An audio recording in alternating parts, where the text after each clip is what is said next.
আসসালামু আলাইকুম রহমতুল্লাহ। সাথে আছে আমি কাউসার। আজকে আলোচনার টপিকস কেন্দ্রমুখী বল, অর্থাৎ প্রমাণ করো যে কেন্দ্রমুখী বল F=mv²/r। আমি গত ক্লাসে এই কেন্দ্রমুখী বলের একটা সমীকরণ অর্থাৎ প্রতিপাদন আপলোড করেছি। যদি তোমরা ওটা না বুঝে থাকো তাহলে বিকল্প পদ্ধতিতে আজকে প্রমাণটা করব, দেখে নিও, আশা করি বুঝতে পারবা। যদিও এই উপায়েও যদি বুঝতে না পারো তাহলে আরও একটা উপায়ে করে দেব। যদি না বোঝো তাহলে কমেন্ট বক্সে জানিয়ে দিও। চলো তাহলে শুরু করি। কেন্দ্রমুখী বল F=mv²/r। আমি এখানে একটা চিত্র অঙ্কন করে রেখেছি যে কোনো বস্তুকে যদি আমরা বৃত্তাকার পথে ঘুরাইতে চাই তাহলে বৃত্তাকার পথে ঘুরাইতে গেলে একটা কি স্পর্শ বেগ কাজ করে, কি স্পর্শ বেগ কাজ করে। দেখে এই চিত্র বোঝানোর আগে আমি এখানে একটু ধারণা দিচ্ছি যে আমরা যদি আমাদের যে নখ, এই নখে একটা পাথর, এই পাথরকে যদি আমরা এই পাথর সুতো দ্বারা আমরা নখে ধরে রাখলাম, যখন এই নখে যদি পাথরকে আমরা ধরে যখন এইভাবে ঘুরাই তাহলে কি এই পাথরটা কি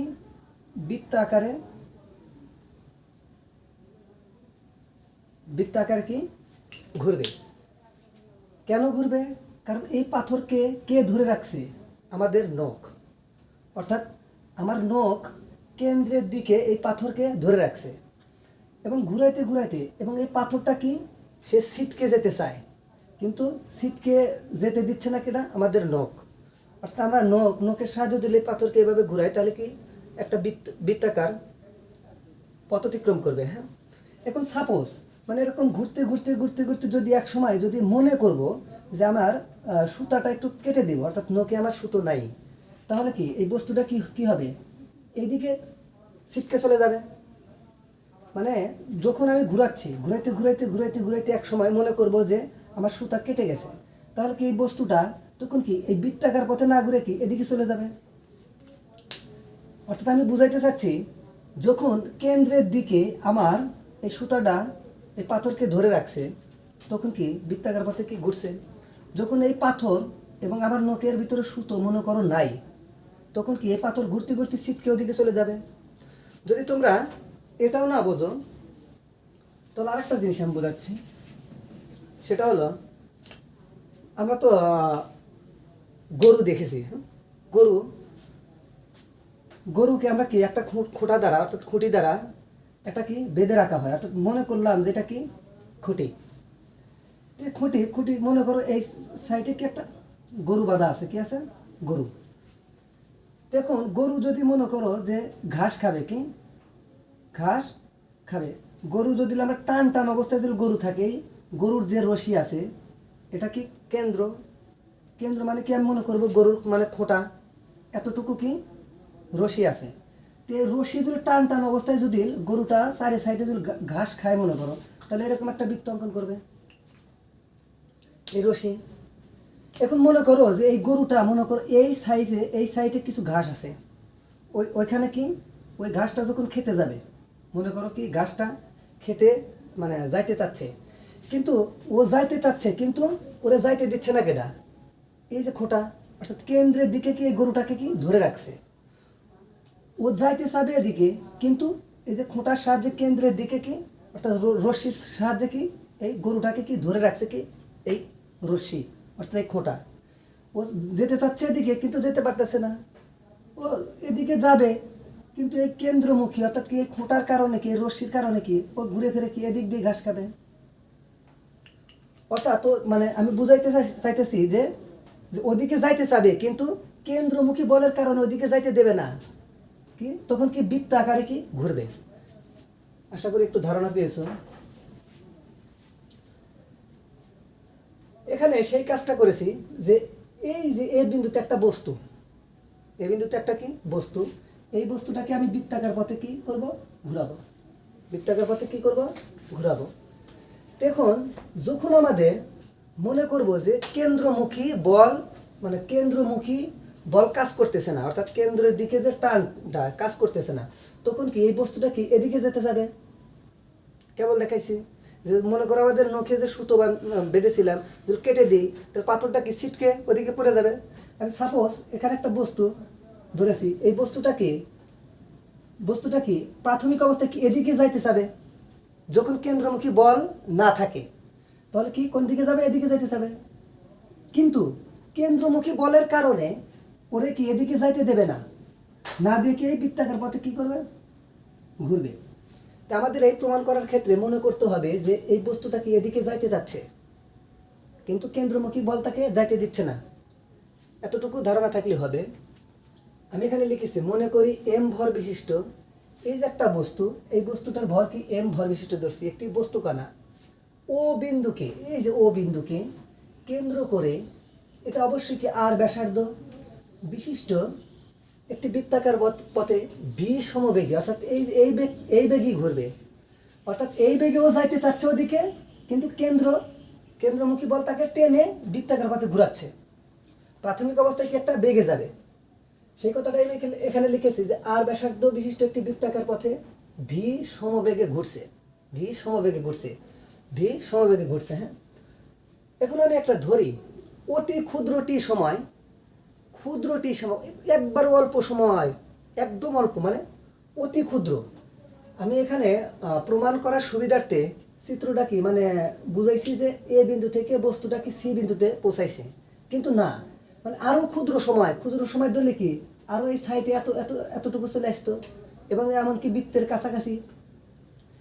মানে আমি প্রমাণটা বোঝানোর সুবিধার্থে কি আমি একটু চিত্রটা বড় করে অঙ্কন করেছি। আমি লিখছি, ধরি অতি ক্ষুদ্র টি সময়ে বস্তুটি এ হতে বি বিন্দুতে পৌঁছিল। অর্থাৎ ধরি অতি ক্ষুদ্র টি সময়, মানে টি সময়, ক্ষুদ্র সময় বস্তুটি কি এ হতে কি বি বিন্দুতে পৌঁছিল।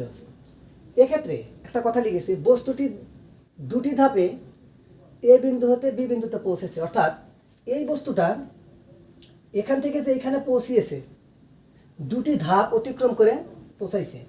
আমি সেটা লিখেছি কি, প্রথমে কেন্দ্রমুখী বল উপেক্ষা করে এসি দূরত্ব অতিক্রম করে। আমি কেবল বলেছি যে কি, যে কেন্দ্রমুখী বল যখন না থাকে তখন কি এই এ বস্তুটা কি এদিকে ছিটকে যাবে। যখন কেন্দ্রমুখী বল নাই, আমি সেই কথাটা এখানে লিখেছি যে প্রথমে কেন্দ্রমুখী বল উপেক্ষা করে, মনে করো কেন্দ্রমুখী বল নাই, তখন কি বস্তুটা কি এসি দূরত্ব অতিক্রম করবে। আমি ধরে নিয়েছি কি এসি দূরত্ব অতিক্রম করবে। আচ্ছা, এবং পরে কেন্দ্রমুখী বলের জন্য, যখন এই বস্তুটা এখানে ছিল, কেন্দ্রমুখী বলের জন্য মনে করো এই বস্তুটা এখানে চলে গেছে, ধরে নিলাম, যখন কখন গেছে, যখন কেন্দ্রমুখী বল নাই, তখন কি এসি দূরত্ব অতিক্রম করছে। এখন কেন্দ্রমুখী বলের জন্য এই বস্তুটাকে কি তার কেন্দ্রের দিকে টানবে, কেন্দ্রের দিকে টেনে কি এই যে বৃত্তাকার পথে কি বস্তুটাকে ঘুরাবে। সেই কথাটা এখানে লিখেছি যে কেন্দ্রমুখী বল উপেক্ষা করে এসি দূরত্ব অতিক্রম করে প্রথমে, এবং পরে কেন্দ্রমুখী বলের জন্য, যখন বল থাকবে তখন অবশ্যই ত্বরণ থাকবে। কেন্দ্রমুখী বলের জন্য সৃষ্ট ত্বরণের প্রভাবে, একটা ত্বরণ থাকবে প্রভাবে সি থেকে, এই যে বস্তুটা সির দিকে চলে গিয়েছিল, সি থেকে কি আবার বি বিন্দুতে পৌঁছে। অর্থাৎ আমি আবারও বলি, যখন কেন্দ্রমুখী বল ছিল না তখন এই বস্তুটা এ থেকে কি সি বিন্দুতে পৌঁছাইছে, আমরা ধরে নিছি।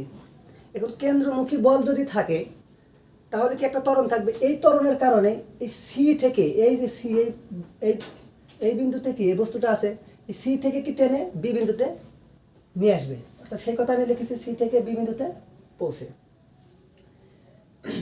তো এখানে দুটা কথা বলছি, একটা হচ্ছে কি সমবেগ, অর্থাৎ যখন কেন্দ্রমুখী বল নাই তখন কি এই যে বস্তুটা প্রথম অবস্থায় কি যাবে, সমবেগে যাবে। পরবর্তীতে এই বস্তুটাকে যদি আমরা কি কেন্দ্রমুখী বলের কারণে যদি বি বিন্দুতে টেনে নিয়ে আসি, তাহলে কি একটা সৃষ্ট ত্বরণ হবে। তাহলে কি এখানে ঘটনা ঘটেছে দুটা, একটা সমবেগে এসি দূরত্ব অতিক্রম করছে, আবার কি বিসি যখন অতিক্রম করছে একটা কি ত্বরণে, কেন্দ্রমুখী বলের কারণে একটা ত্বরণ হয়েছে, এই ত্বরণের কারণে কি সি থেকে বিসিতে আসছে। তাহলে কি যদি সমবেগ কথা থাকে তাহলে ত্বরণ নাই, আর এখানে কি বিসি কি ত্বরণ আছে। সেজন্য আমরা লিখেছি কি, আমরা জানি দূরত্ব ইকুয়াল টু বেগ ভাগ সময়। তো আমরা সমবেগের সূত্র জানি কি, এস ইকুয়াল টু কি জানি ভিটি। এসটা কি দূরত্ব, ভি বেগ, টি হচ্ছে সময়। এখানে আমরা কাজ করব ক্ষুদ্র সময় নিয়ে, টি সময়ে, এই যে আমরা এখানে লিখেছি টি সময়ে। তাহলে এস ইকুয়াল টু কি ভিটি।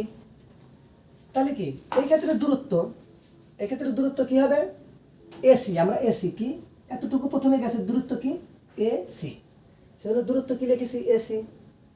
বেগ কি, কোন বেগে গেছে, এই যে এখানে কি লিখেছি ভি, ভি গুণন সময়টা কি ক্ষুদ্র সময় টি। তাহলে কি এসি ইকুয়াল টু কি ভিটি, যেখানে আমরা এসি ইকুয়াল টু ভিটি লিখতে পারি। এসটা কি দূরত্ব, এই ক্ষেত্রে দূরত্ব কি হয়েছে এসি। আচ্ছা, এখন এখানে দেখা যাচ্ছে যে এসি, এসি এর সমান্তরাল দেখো কি বিডি, কিন্তু হ্যাঁ এসি এর সমান্তরাল কিন্তু বিডি। এই যে আমি এখানে লিখেছি যে এসি সমান কি হয় বিডি, এবং এই বিসি যে আছে, এই বিসি সমান কি হয় এডি, আমি এই কথাটা লিখেছি। আর এই কেন্দ্র থেকে যে ওবি, এর দূরত্ব কত আর, অর্থাৎ ব্যাসার্ধ। ওবিও কি হবে ব্যাসার্ধ, তাহলে কি এই কেন্দ্র থেকে এই পয়েন্টের দূরত্ব কি আরই হবে। সেজন্য লিখেছি কি ওবি এবং ও এ ইকুয়াল টু কত আর। দেখুন সেই ক্ষেত্রে এখানে লিখেছি এসি যে কত হবে কি বিডি একই কত হবে, ওই ওখানে বললামই তো, এসি সমান বিডি সমান কি ভিটি। আবার আমরা কি এসি কি সমবেগে গেছে, এখন কি হবে বিসি, বিসি একটা কি কেন্দ্রমুখী বলের কারণে একটা ত্বরণে আসছে সিট থেকে বিতে, সিট থেকে যদি বিতে আসে, তাহলে আমরা এই ক্ষেত্রে লিখতে পারি, আমরা তো একটা সূত্র জানি এস ইকুয়াল টু কি ইউ টি প্লাস হাফ এটি স্কোয়ার, হ্যাঁ জানি তো, ত্বরণ যদি থাকে এই সূত্র। এখন এই এসটা কি হবে, দেখো এখন কি সিট থেকে বিতে আসছে না, একটা কেন্দ্রমুখী ত্বরণের কারণে, কেন্দ্রমুখী বলের জন্য ত্বরণের কারণে। তাহলে কি এখানে এসের জায়গায় এখন কি দেবো সিবি বা বিসি, এই যে বিসি দিয়েছে, তাহলে কি ইউটি প্লাস হাফ এটি স্কোয়ার। এক্ষেত্রে ইউটা শূন্য হবে, কারণ যে একটা যখন আমরা একটা বস্তুকে উপরের দিকে নিক্ষেপ করি, কি করি উপরের দিকে কি করি নিক্ষেপ করি, যদি নিক্ষেপ করি তখন কি এক সময় কি বস্তুটা একটা শেষ মানে সর্বোচ্চ উচ্চতা উঠে কি আবার কি নিচের দিকে পড়ে। যদি নিচের দিকে পড়ে তাহলে কি এখানে কি একটা বেগ কি শূন্য হয়, একটা বেগ কি হয় শূন্য, মানে এটাকে যখন যখন আমরা কি নিক্ষেপ করব তখন আবার পুনরায় কি সে হাতে আসবে, সে হাতে আসবে, অর্থাৎ সর্বোচ্চ উচ্চতায় পৌঁছে আবার কি পুনরায় নিচের দিকে আসবে। যখন সর্বোচ্চ উচ্চতায় পৌঁছে তখন কি এর বেগ ধরে কি আমরা শূন্য। তোমরা এই হিসাবে মনে রাখতে পারো যে প্রাথমিক অবস্থায় বস্তুটা স্থির ছিল, প্রাথমিক অবস্থায় বস্তুটা স্থির ছিল। না হয় মনে করবা যে সি পয়েন্টে যখন বস্তুটা গেছে, মনে করবা যে এইরকম যে আমরা এখান থেকে নিক্ষেপ করছি, এখানে সি বিন্দুতে গেছে, তখন কি বস্তুটা প্রাথমিক অবস্থায় মানে বস্তুটা কি স্থির ছিল, পরে পুনরায় আবার কি নিচের দিকে আসবে, অর্থাৎ উপর দিকে নিক্ষেপ করলে এই পয়েন্টে যাবে, আবার কখন নিচে আসবে, যখন এই বেগটা শূন্য হয় তখন সে আবার কি নিচে চলে আসবে। আমি আবারও বলছি, যখন এই মার্কারকে যদি উপরে নিক্ষেপ করি আবার পুনরায় যদি নিচের দিকে আসে কখন আসবে, যখন এই শেষ বেগ শূন্য হবে তখন কি আসবে। তো সেই ক্ষেত্রে কি সি পয়েন্টে কি বেগটা কি ছিল শূন্য, এই সি থেকে যখন বিতে আসছি এই বেগটা এখানে বেগ কত ছিল শূন্য, তাহলে সেটা দেখো এখানে কি আদি বেগ কি ইউ শূন্য, টি হাফ এটি স্কোয়ার। তোমরা মনে রাখবা ইউ এই ক্ষেত্রে কি শূন্য, প্রাথমিক অবস্থায় বস্তুটা কি স্থির ছিল, ইউ শূন্য গুণন টি, শূন্যর সাথে গুণন দিলে টি হবে শূন্য, তাহলে বিসি ইকুয়াল টু কি থাকে হাফ এটি স্কোয়ার। তাহলে বিসি যা এখানে লিখেছে দেখো, বিসি যা এডি তাই, বিসি যা এডি তাই, এই বিসি আর এডি হাফ এটি স্কোয়ার। চিত্র হতে দেখা যাচ্ছে যে এই ও বি ডি এটা কি সমকোণী ত্রিভুজ। আমরা যদি এটাকে এরকম করে নিয়ে আসি, জিনিসটা হচ্ছে এরকম, এটা ও ছিল, এটা বি ছিল এবং ডি ছিল, এটাকে একটা সমকোণী ত্রিভুজ হয়ে আছে। তাহলে সমকোণী ত্রিভুজ আমি এখানে লিখেছি ত্রিভুজ বিওডি, অর্থাৎ বিওডি ত্রিভুজ হতে পারে। সমকোণী ত্রিভুজ হতে একটা পিথাগোরাস উপপাদ্য প্রমাণ করেছিল যে অতিভুজ স্কয়ার কি,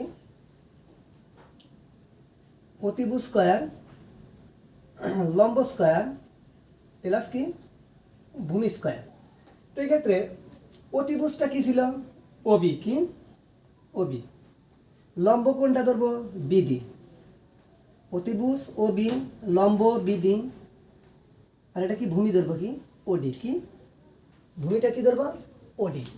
আমি দেখো এখানে লিখেছি, তাহলে অতিভুজ কোণটা ও বি, এই যে ও বির পুরো স্কোয়ার অতিভুজ স্কোয়ার ইকাল টু ভূমি কোণটা, ভূমি কোণটা ধরেছি, ভূমি এটাও ধরতে পারো এটা ধরতে পারো, কোনো সমস্যা নাই যেহেতু কোণ দেওয়া নাই। তাহলে অতিভুজ স্কোয়ার ইকাল টু ভূমি স্কোয়ার প্লাস লম্ব স্কোয়ার হতে পারে, আবার লম্ব স্কোয়ার প্লাস ভূমি স্কোয়ার হতে পারে। তাহলে আমরা লম্ব যদি ধরি বিডি, এই যে লম্ব বিডির পুরো স্কোয়ার প্লাস ভূমি স্কোয়ার কোণটা ধরবো ওডি। আমি আবারও বলছি, অতিভুজ কোণটা ধরেছি অতিভুজ ওবি ইকুয়াল টু ভূমি স্কোয়ার বা লম্ব স্কোয়ার কোণটা ধরবো বিডি, এই যে বিডির পুরো লম্ব স্কোয়ার প্লাস ওডি ধরছি কি ভূমি স্কোয়ার। দেখুন ওবির পুরো স্কোয়ার দিলাম বিডি, আচ্ছা ওডি, এখন কথা হলো ওডি, ওডি তারপরে এই টোটাল অর্থাৎ এই জিনিসটা আমরা ধরবো এ, এই পয়েন্টে কি ছিল ও বিন্দু আর এটা কি ছিল এ, এইখানে কি ছিল ডি, অর্থাৎ আমি এই রেখাটাকে এখানে নিয়ে আসছি। তো টোটাল দূরত্ব কত ছিল এ, এও কি ছিল এও, টোটাল এও। আচ্ছা এতটুকু দূরত্ব কত আমরা বলতে পারি এ ডি। আমি আবার বলছি এ ও টোটালটার দূরত্ব কি এও, আর এখানে ডি পয়েন্ট ধরেছি, তাহলে এতটুকু কী হবে এডি, তাহলে এতটুকু কী হবে, তাহলে 100% কি এ ও থেকে বাদ যাবে কি এডি। আমি আবার বলছি টোটাল দূরত্ব কত ছিল, টোটাল কত ছিল এও, আর এতটুকু ছিল কি এডি, টোটাল এ ও থেকে যদি এডি বাদ দিই তাহলে কি থাকবে এতটুকু, এ ও মাইনাস এডি যে কথা ওডি একই কথা। আশা করি এখানে এতটুকু বুঝতে পেরেছ। তাহলে বিডি প্লাস ওডির জায়গায় কি বসাইছি এ ও মাইনাস এডি, এখন ও বি স্কোয়ার বিডি স্কোয়ার দেখো এ ও মাইনাস এডি, অর্থাৎ আমরা সূত্র তো জানি কি A minus B whole square, সূত্র কি A square minus 2ab plus B square. তো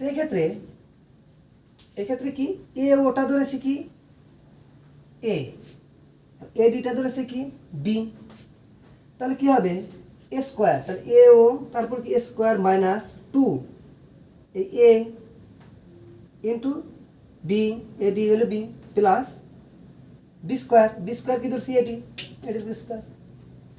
তাহলে ও বির মান আমরা কি জানি, এখন দেখা যাচ্ছে যে কেন্দ্র ও থেকে এই পয়েন্টের অর্থাৎ বৃত্ত পর্যন্ত দূরত্ব আমরা কি জানি ব্যাসার্ধ আর, তাহলে ও বির মান কত আর, আর এর পুরো স্কোয়ার, বিডির মান এখন দেখো এখানে এসি যে কথা বিডি একই কথা, বিডির মান কি ভিটি তারপরে স্কোয়ার, বিডির মান বিটির স্কোয়ার বসাইছি প্লাস এও, এখন এ ওর মান কত, এখান থেকে এও এটা তো কেন্দ্র থেকে এই বস্তুর দূরত্ব কি আর ছিল টোটাল এও বা ও এ আর, তাহলে কি বসাইছি এ ওর জায়গায় কি বসাইছি 2 ইন্টু এ ওর জায়গায় কি আর স্কোয়ার, এ ওর মান কত আর তারপরে স্কোয়ার মাইনাস 2 এ ও এর জায়গায় কি বসাতে পারি আর, এডির মান কি দেখো এডির মান কি হাফ এটি স্কোয়ার প্লাস বি স্কোয়ার না এটা কি এডি, এডির মান কি হাফ এটি স্কোয়ার তো আসি, এই যে হাফ এটি স্কোয়ার তারপর কি আছে স্কোয়ার, এই স্কোয়ারটা বসাইছি।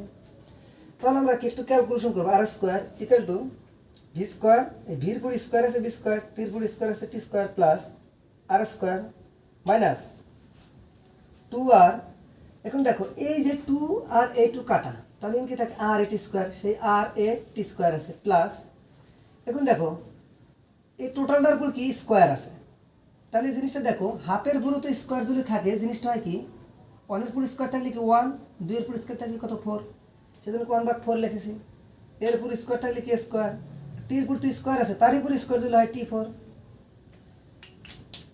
এখানে আর স্কোয়ার বি স্কোয়ার টি স্কোয়ার প্লাস আর স্কোয়ার মাইনাস আর এটি স্কোয়ার। এখন এতটুকু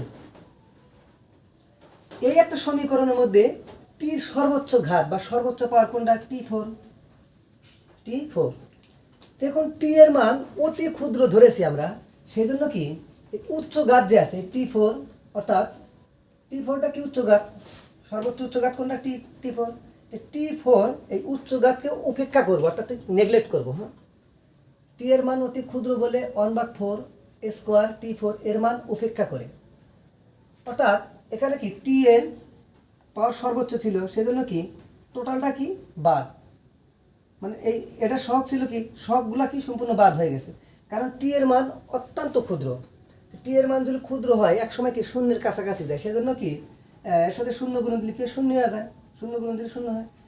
অর্থাৎ আমরা এভাবে বুঝবো যে TA4 অর্থাৎ সর্বোচ্চ উচ্চ ঘাত, এই সর্বোচ্চ উচ্চ ঘাতকে আমরা কি উপেক্ষা করবো, অর্থাৎ বাদ দিয়ে দেবো। তাহলে আমরা বাদ দিয়ে দিছি, তাহলে কি থাকে, আমরা একটু সাইজ করেছি আর কি। এরা কি পজিটিভ আছে, ইকুয়ালের এদিকে আসলে কি না, এরা কি নেগেটিভ আছে, ইকুয়ালের আসলে কি এদিকে পজিটিভ। এখানে কি ছিল B² T², এখানে কি ছিল R², এর আগে কিছু নাই পজিটিভ ছিল, ওদিকে যা হয়েছে কি নেগেটিভ, তাহলে এটা কাটা কাটা হয়। তাহলে এখন দেখো, তাহলে এখানে RAT² আর B² T² আছে, তাহলে আমরা কি A কে রাখবো, কি রাখবো A কে, এর সাথে কি RT² গুণ আছে, তাহলে ওদিকে গেলে কি ভাগ হয়, এর নিচে কি ভাগ হয়ে গেছে, তাহলে T² কাটে, তাহলে এখানে কি থাকে B² ভাগ R। অর্থাৎ এটা হচ্ছে কি কেন্দ্রমুখী ত্বরণ, কেন্দ্রমুখী ত্বরণ, এটার বলা হয় কি কেন্দ্রমুখী ত্বরণ। আমরা কেন্দ্রমুখী বল অর্থাৎ বলের সূত্র আমরা জানি কি F=ma। কোনো বস্তুর যদি বল পেতে যায় তাহলে কি ভর গুণন ত্বরণ দিতে হয়, তাহলে কি m এর জায়গায় কি বসাইছি B²/R, তাহলে কি এই mটা এখন উপর চলে যাবে B²/R, এতটুকুই। আশা করি বুঝতে পেরেছো। আমি আবারও বলছি যে আগের ক্লাসে আমি কেন্দ্রমুখী বলের প্রতিপাদন অন্য একটা নিয়মে করাইছি, ওইটা যদি তোমরা না বোঝো তাহলে এই নিয়মে তোমরা করতে পারো। যদিও এটা না বোঝো তাহলে কি কমেন্ট বক্সে আমাকে জানিয়ে দিও, আমি আর একটা নিয়মে করাবো আর কি। হ্যাঁ, ধন্যবাদ সবাই, ভালো থেকো, সুস্থ থেকো।